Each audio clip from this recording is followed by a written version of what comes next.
नमस्कार, आपका हमारे न्यूज चैनल UK24 न्यूज में स्वागत है।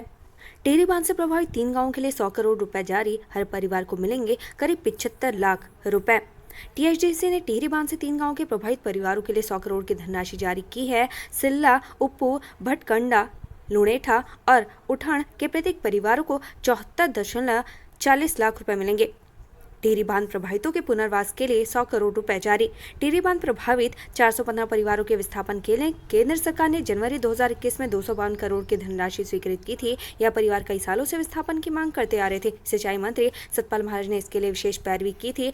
THDC ने पहले चरण में नंदगांव, खांड, धरमंडल, गडोली आदि गाँव के प्रभावित परिवारों के लिए 96 करोड़ रुपए जारी किए थे, लेकिन इसके बाद पुनर्वास विभाग और THDC में धनराशि समायोजन को लेकर पत्रावली चलती रही। नगर विधायक विक्रम नेगी ने इस संबंध में THDC और पुनर्वास के अधिकारियों की बैठक लेते हुए धनराशि जारी करने की मांग की थी। टिहरी बांध प्रभावित संघर्ष समिति के अध्यक्ष सोहन सिंह राणा और प्रदीप भट्ट ने कहा कि पुनर्वास विभाग को चाहिए कि विस्थापन की प्रक्रिया जल्द शुरू करे, साथ ही शेष परिवारों की समस्याएं भी हल हो। 56 परिवार को मिलेंगे 74.40 लाख की धनराशि। पुनर्वास विभाग के EE धीरेन्द्र सिंह नेगी ने बताया कि THDC ने सिल्ला, उप्पू के 14, भटकंडा, लुणेटा के 25 और उठाड़ के 17 कुल 56 परिवारों के विस्थापन के लिए 100 करोड़ रुपए की धनराशि जारी कर दी है। उन्होंने बताया कि उक्त परिवार की पात्रता का विभाग ने मूल्यांकन पहले ही कर दिया था। अब प्रति परिवार को 74.40 लाख रुपए की धनराशि के वितरण की कार्रवाई शुरू की जाएगी। THDC के ED का क्या कहना है? ED THDC India Tehri LP Joshi का कहना है कि 3 गांवों के चिन्हित परिवारों के लिए THDC ने 100 करोड़ रुपए की धनराशि जारी कर दी है। इस धनराशि का उपयोग प्रमाण पत्र जारी करने के बाद अवशेष धनराशि भी पुनर्वास विभाग को निर्गत की जाएगी। बेरीनाग में लग रहे 25 दिवसीय मेले की अनुमति निरस्त करने की मांग, विहिप और बजरंग दल ने DM को सौंपा ज्ञापन। बेरीनाग के खेल मैदान में 25 दिवसीय मेले को लेकर विरोध तेज हो गया है। विहिप और बजरंग दल ने इस मामले को लेकर DM रीना जोशी से मुलाकात की है। DM को ज्ञापन सौंपकर दोनों संगठनों के सदस्यों ने मेला निरस्त करने की मांग की है। देहरादून की ट्रैफिक व्यवस्था का मखौल उड़ाने वाले 60 वाहनों का चालान, जारी रहेगी कार्रवाई। ISBT क्षेत्र के अंतर्गत बेतरतीब और मार्ग पर अनावश्यक रूप से खड़ी की गई रोडवेज की बसों सहित 15 बसों और 45 अन्य चौपहिया वाहनों के खिलाफ चालान की कार्रवाई की गई। यातायात पुलिस द्वारा ISBT पर इस तरह का अभियान आगे भी जारी रहेगा। उत्तराखंड में महंगाई भत्ते का आदेश हुआ जारी, जाने किन्हें मिलेगा 1 जनवरी से इसका लाभ। उत्तराखंड में राज्य कर्मचारियों और निकायों समेत विभिन्न उपक्रमों के कर्मचारियों को लेकर वित्त विभाग की तरफ से आदेश जारी किए गए हैं। इसके तहत 6ठे वेतनमान और 7वें वेतनमान का लाभ ले रहे कर्मियों को महंगाई भत्ता दिए जाने से जुड़ा आदेश किया गया है। देहरादून में बहन संग खेल रहे बच्चे के गले में फंसा कुत्ते का पट्टा, दम घुटने से हुई मौत। थाना पटेल नगर क्षेत्र के अंतर्गत तुंतोवाला में भाई बहन घर में खेल रहे थे। इस दौरान दरवाजे पर लटका कुत्ते का पट्टा बच्चे के गले में फंस गया। दम घुटने के कारण बच्चा बेहोश हो गया। बेहोश बच्चे की बहन के शोर मचाने का पड़ोसी घर आए। आनन फानन में बच्चे को निजी अस्पताल में ले जाया गया, लेकिन डॉक्टर ने बच्चे को मृत घोषित कर दिया। 45वीं national arm wrestling championship, Dehradun के युवाओं ने दिखाया दम, जीते मेडल।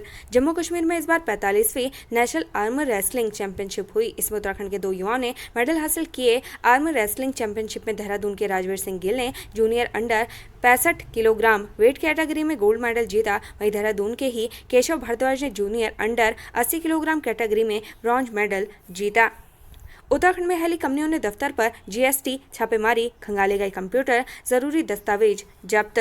शुक्रवार को GST विभाग के अधिकारियों ने देहरादून में मौजूद तमाम एविएशन कंपनियों के दफ्तरों में ताबड़तोड़ छापेमारी की, जिससे इन कंपनियों में हड़कंप मच गया। शुक्रवार सुबह से घंटों तक हुई छापेमारी में टैक्स अधिकारियों की टीम ने तमाम जरूरी दस्तावेजों को जब्त किया। वही कंपनियों के कंप्यूटर भी खंगाले गए। सूत्रों की माने तो ज्यादातर कंपनियों के मालिक या संचालक GST की टीम के अधिकारियों के सामने उपस्थित नहीं हो रहे हैं।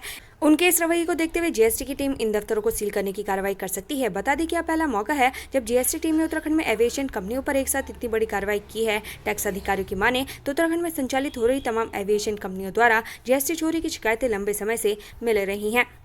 हरिद्वार में पॉट टैक्सी रूट का विरोध, व्यापारियों ने काली पट्टी बांधकर किया प्रदर्शन। धर्मनगरी हरिद्वार के यात्रियों को बढ़ते दबाव को देखते हुए प्रदेश सरकार हरिद्वार में पॉट टैक्सी और हल्की पैड़ी कॉरिडोर की योजना ला रही है। पॉट टैक्सी को लेकर DPR तैयार भी हो चुकी है। इस बीच हरिद्वार के व्यापारियों का पॉट टैक्सी के रूट को लेकर विरोध लगातार बढ़ता जा रहा है। आज हरिद्वार के व्यापारी ने पुरानी सब्जी मंडी में पॉट टैक्सी के रूट को बाजार की जगह गंगा किनारे बसाए जाने की मांग को लेकर काली पट्टी बांधकर प्रदर्शन किया। इस मौके पर व्यापारियों ने कहा कि शासन प्रशासन से कई बार पॉट टैक्सी के रूट को लेकर बात की जा चुकी है, मगर शासन अपने हट धर्मिता पर अड़ा है। व्यापारियों ने कहा कि वे पॉट टैक्सी के रूट को मुख्य बाजार में बनाए जाने का पुरजोर विरोध करते हैं। किसी भी कीमत पर पॉट टैक्सी के रूट को बाजार से होकर नहीं जाने दिया जाएगा। व्यापारियों ने कहा कि हम पॉट टैक्सी योजना का विरोध नहीं कर रहे, इसके लिए जो रूट जिला प्रशासन ने तैयार किया है हम उसका विरोध कर रहे हैं। कमांडो प्रमोद रावत का सैन्य सम्मान के साथ अंतिम संस्कार। सीएम धामी की सुरक्षा में थे तैनात। उत्तराखंड के मुख्यमंत्री पुष्कर सिंह धामी की सुरक्षा में तैनात कमांडो प्रमोद रावत का शव आज उनके पैतृक गांव अगरोड़ा लाया गया, जहां ज्वालपा देवी इस पैतृक घाट में दिवंगत प्रमोद रावत को सैन्य सम्मान के साथ अंतिम विदाई दी गई। इस मौके पर ग्रामीणों, परिजनों और पुलिसकर्मियों ने प्रमोद रावत को श्रद्धांजलि दी। गंगोत्री हाईवे पर बस ने पेट्रोलिंग गाड़ी को मारी टक्कर, बाल बाल बचे यात्री। गंगोत्री हाईवे पर यात्री मना करते रहे, लेकिन ड्राइवर नशे की हालत में बस दौड़ाता रहा। आगे जाकर बस चालक ने पुलिस की पेट्रोलिंग वाहन को टक्कर मार दी। जब पुलिस ने पकड़ा तो चालक को नशा उतरा। उधर ऋषिकेश में टेम्पो हादसे में 4 लोग घायल हो गए। चंपा दौरे पर रही सीएम धामी, श्री रीठा साहिब में जोड़ मेले का किया शुभारंभ। सीएम धामी ने श्री रीठा साहिब में जोड़ मेले का शुभारंभ किया। इस दौरान सीएम धामी ने कहा कि ये मेला हमारी लोक संस्कृति और लोक परंपराओं को बढ़ावा देने का काम करते हैं। उन्होंने कहा कि गुरु नानक देव जी के नाम जपो कीरत करो के संदेश में उनकी सभी शिक्षाओं का सार है। दिल्ली में विधि आयोग अध्यक्ष से मिली रंजना प्रकाश देसाई। यूसीसी ड्राफ्ट पर हुई चर्चा। समान नागरिक संहिता कमेटी के अध्यक्ष न्यायाधीश रंजना प्रकाश देसाई ने शुक्रवार को विधि आयोग के अध्यक्ष न्यायाधीश ऋतुराज अवस्थी से उत्तराखंड सदन नई दिल्ली में शिष्टाचार की भेंट की। इस दौरान दोनों के बीच उत्तराखंड समान नागरिक संहिता के बारे में विस्तार से चर्चा हुई। पशुपालकों के लिए अच्छी खबर, डेयरी फेडरेशन घर आकर खरीदेगा गोबर, बायोगैस और पेंट होगा तैयार।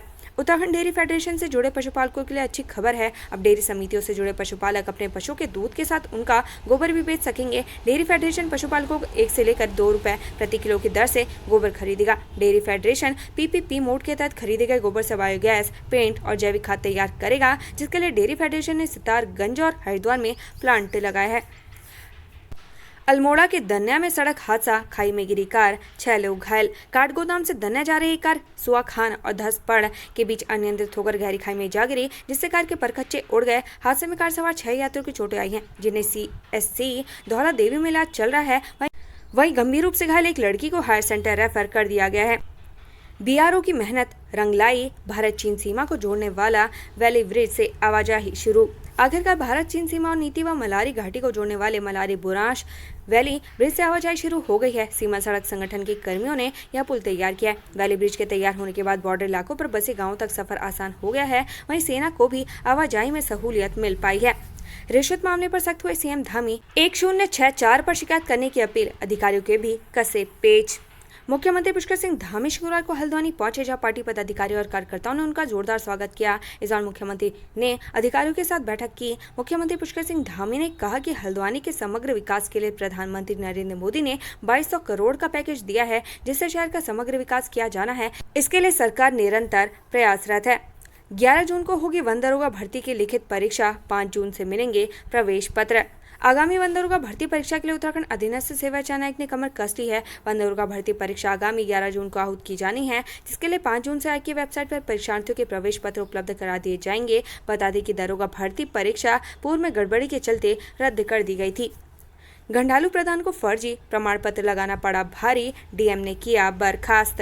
प्रधान पद के चुनाव में हाईस्कूल का फर्जी प्रमाण पत्र जमा करने के मामले में जिला मजिस्ट्रेट डॉक्टर आशीष चौहान ने ग्राम प्रधान को बर्खास्त कर दिया है। मामला द्वारीखाल ब्लॉक की ग्राम पंचायत घंटालू का है, जहां डीएम ने ग्राम प्रधान राजेंद्र सिंह रावत को दोषी पाया है। मामले में अंतिम जांच रिपोर्ट प्राप्त होने के बाद डीएम ने ग्राम प्रधान को बर्खास्त करने के आदेश जारी किए हैं। चाकूबाजी की घटना में जिला पंचायत सदस्य का पति घायल, गढ़वाल यूनिवर्सिटी के छात्र नेता पर लगा आरोप, मुकदमा दर्ज। गढ़वाल सेंट्रल यूनिवर्सिटी के महासचिव सम्राट राणा ने रिटायरमेंट पार्टी में चौरास जिला पंचायत सदस्य के पति पर चाकू से हमला किया। इस हमले में चौरास जिला पंचायत सदस्य के पति अवतार कुमार गंभीर रूप से घायल हो गए। उनके सिर पर 6 से 7 टाके लगाए गए हैं। पुलिस ने मामले में सम्राट राणा और एक अन्य के खिलाफ मुकदमा दर्ज किया है। उत्तराखंड से संबंधित ऐसी ही खबरें पाने के लिए हमारे चैनल को लाइक व सब्सक्राइब जरूर करें। धन्यवाद।